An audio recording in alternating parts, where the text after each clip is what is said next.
Here on the Advanced tab, you have an option to add a clearance around avoid and contain areas. I'll cover this more in the section about contains and avoids.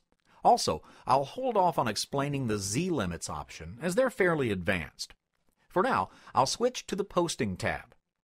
On the Posting tab, you may have several options that may be different than these here depending on what post processor you're using.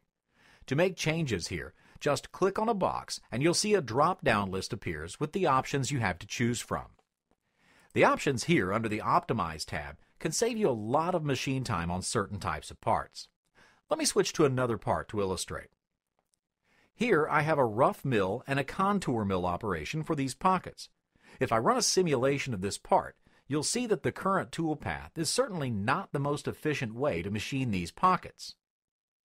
There's a lot of excess tool path where the tool is not cutting any material.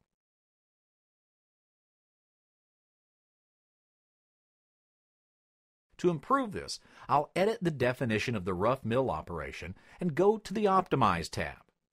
Under the Optimization Method drop-down, where I switch to a grid pattern and do a preview, you can see that the tool path appears much more efficient.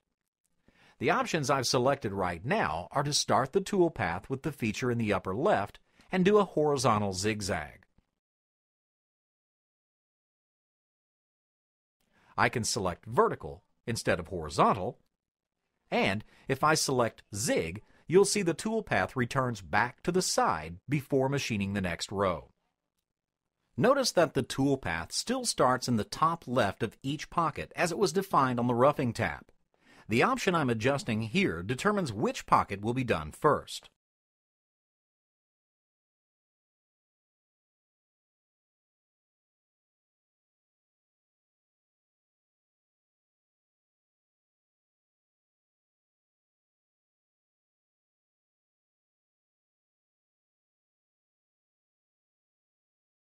The bandwidth option tells CAMWorks a distance in which to look for additional features that are not parallel to features within the normal tool path. You can see that these pockets are spaced 1.5 inches in this direction and 1.25 inches in this direction.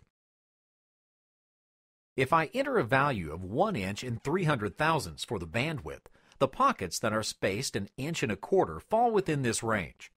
When I press Preview, you'll see the toolpath updates and goes to the pockets within the range and moves back to the normal toolpath.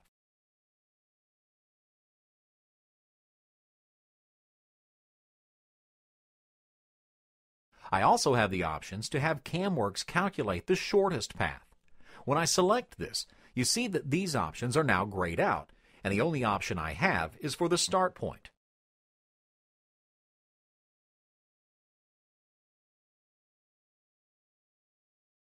Now, when I run a simulation of the toolpath, you'll see it is much more efficient than what we started with.